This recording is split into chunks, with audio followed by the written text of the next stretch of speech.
Hello everyone. ಇವತ್ತಿನ ನಮ್ಮ bridal makeup ಹೊನ್ನಾಳಿಯ ಹಿರೇಕಲ್ಮಠದ ಚೌಟ್ರಿಲಿತ್ತು. ನಮ್ಮ ಕ್ಲೈಂಟ್ಸ್ ಬಂದುಬಿಟ್ಟು ಶಿವಮೊಗ್ಗ ತಾಲೂಕು ಹರಮಘಟ್ಟದವರಾಗಿದ್ದರು.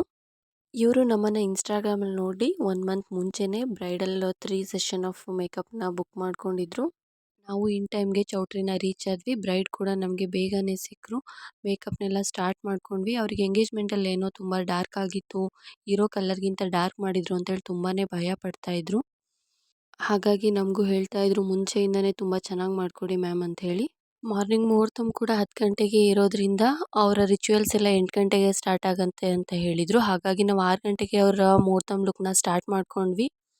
ಮುಹೂರ್ತಮ್ ಲುಕ್ ಕೂಡ ಅವ್ರು ಹೇಳಿರೋ ಥರನೇ ಮಾಡಿದ್ವಿ. ಸ್ಯಾರಿ ಆಗಿರ್ಬೋದು, ಹೇರ್ ಸ್ಟೈಲ್ ಆಗಿರ್ಬೋದು, ಮೇಕಪ್ ಆಗಿರ್ಬೋದು ಎಲ್ಲನೂ ತುಂಬಾ ಚೆಂದ ಬಂದಿತ್ತು. ಬ್ರೈಡ್ ಅಂತೂ ತುಂಬ ಅಂದರೆ ತುಂಬಾ ಖುಷಿಪಟ್ಟರು. ಇನ್ಕ್ಲೂಡಿಂಗ್ ಅಲ್ಲಿ ಮದುವೆ ಮಾಡ್ಸೋಕ್ಕೆ ಅಂತ ಬಂದಿದ್ದ ಪುರೋಹಿತರು ಕೂಡ ಮುಹೂರ್ತಮ್ ಲುಕ್ ತುಂಬಾ ಚೆನ್ನಾಗಿದೆ ಅಂತ ಹೇಳಿ ಬಂದು ಹೇಳಿದರು. ನಂತರ ರಿಸೆಪ್ಷನ್ಗೆ ಒಂದು 10 ಮಿನಿಟ್ಸ್ ಅಷ್ಟೇ ಟೈಮ್ ಕೊಟ್ಟಿದ್ರು. ಸ್ಯಾರಿ ಎಲ್ಲ ಚೇಂಜ್ ಮಾಡಿ, ಟಚಪ್ ಎಲ್ಲ ಮಾಡಿ, ಹೇರ್ ಸ್ಟೈಲ್ ಎಲ್ಲ ಮಾಡಿ ಕಳಿಸಿದ್ವಿ. ಮೇಕಪ್ ಮಾತ್ರ ಸಖತ್ತಾಗಿದೆ. ಎಲ್ಲರೂ ಬಂದವರೆಲ್ಲ ಚೆನ್ನಾಗಿದೆ ಚೆನ್ನಾಗಿದೆ ಅಂತ ಹೇಳಿದ್ರು. ತುಂಬ ಚೆನ್ನಾಗಿದೆ, ತುಂಬ ಇಷ್ಟ ಆಯಿತು. ನೈಟ್ ತುಂಬ ಇಷ್ಟ ಆಯಿತು. ಲಾಂಗ್ ಸ್ಟೇ ಇತ್ತಾ ಮೇಕಪ್ಪು? ಲಾಂಗ್ ಸ್ಟೇ ಇತ್ತು. Thank you. ಇವಾಗಲೂ ತುಂಬ ಇಷ್ಟ ಆಯಿತು. ಚೆನ್ನಾಗಿದೆ. Thank you. ನಿಮಗೂ ಏನಾದರೂ ಬ್ರೈಡಲ್ ಮೇಕಪ್ ಎನ್ಕ್ವೈರೀಸ್ ಇದ್ದರೆ DM ಮಾಡಿ. ಇವರು ಮೆಹಂದಿನೂ ಕೂಡ ನಮ್ಮ ಹತ್ರನೇ ತೊಗೊಂಡಿದ್ರು. ಹಾಗಾಗಿ ಮೆಹಂದಿನೂ ಕೂಡ ನಾವೇ ಹಾಕಿದ್ವಿ. ನೀವೇ ನೋಡ್ತಿರ್ಬೋದು ಯಾವ ಥರ ಬಂದಿದೆ ಅಂಥೇಳಿ. Thank you.